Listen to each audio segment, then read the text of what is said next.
This section of the show deals with the Iraq War and Brodner's reaction to it, very strong reaction against the Iraq War. This particular piece, called Mission Accomplished, shows George Bush in his flight suit, the infamous flight suit when he's saying everything's great, wading into a cesspool in the city of Baghdad with fireworks going off, celebratory fireworks. Of course, they're not really celebratory fireworks, they're bombs going off. And of course, we also have then in the background Dick Cheney in his rowboat with his rifle. You'll recall that Dick Cheney shot one of his hunting partners. So it's a sort of a pun on that. This work was done back in 2003 and was very, very precocious for what actually happened. This is actually before the invasion of Iraq. And this is Brodner's take on what was going to happen. In other words, his prescient take on what was going to happen. Uncle Sam literally bogged down and propping up Iraq, where bombs are going off and Uncle Sam is looking dazed. Brodner himself says this is amazing how he got it all right in this particular piece, and again is one of his great pieces. This particular work is one of Brodner's most controversial pieces. It was done to commemorate Osama bin Laden's 50th birthday in 2007, done as a commissioned piece for Time magazine. Time later killed it as being too controversial.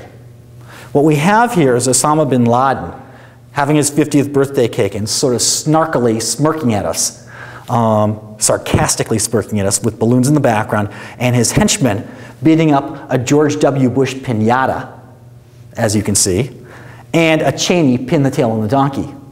So it taps into our cultural memories of childhood birthday parties and puts a sarcastic and very dark spin on it, hence the controversy. Yeah. This section deals with Brodner's creative process. And one of the foci of this section is dealing with a series, an art journalism series that he did as an assignment for the Washington Post on presidential candidate Bob Dole in 1996. Now, Brodner talks about how all these candidates, all of them, have a mask, a public mask. And Brodner tends to get behind that public mask and find out the individual personality. Sometimes he's very surprised by that personality. And such was the case with Bob Dole. Even though Brodner really disagreed with Bob Dole in terms of policy and politics, he found him an admirable person. In that, Bob Dole was severely wounded during World War II and has very limited use of his arms. He can't write.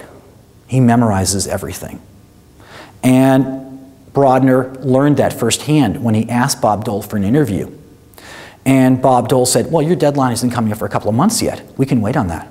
Now, how Bob Dole knew that was beyond Brodner, but he must have read it somewhere, memorized it, and had it in mind when Brodner was pressing him. But in these images that we see here, the three images that I pulled from this series, we can see a sense of persona, getting behind the political mask when you look at these figures of Bob Dole. The sense of pain and suffering that the man has gone through become apparent in Brodner's images. These are not pure caricatures. These are images to the soul of the man. And that's what's so extraordinary about these work, and especially the work of Brodner as a whole, how he can get behind that persona, public persona. My favorite image of the three is called Snow Job, and it also details what I've just been talking about. That is Bob Dole's dry, witty humor. It takes place in New Hampshire during the New Hampshire primary, 1996. And Bob Dole has just emerged from a private house where he's saying they get a snow job inside and they get a snow job outside, referring to the snowstorm as well. So just a little bit of his humor. Bob Dole also, in these images, can be seen speaking with the help of other people. His hands, as I've said, and as Brodner said, were pretty useless. And so he does emphasize, Brodner, the hand here, with a little bit that he can move it. That's really quite something. And something that the public doesn't know. And Brodner is really bringing this to the fore. Not overtly, but covertly.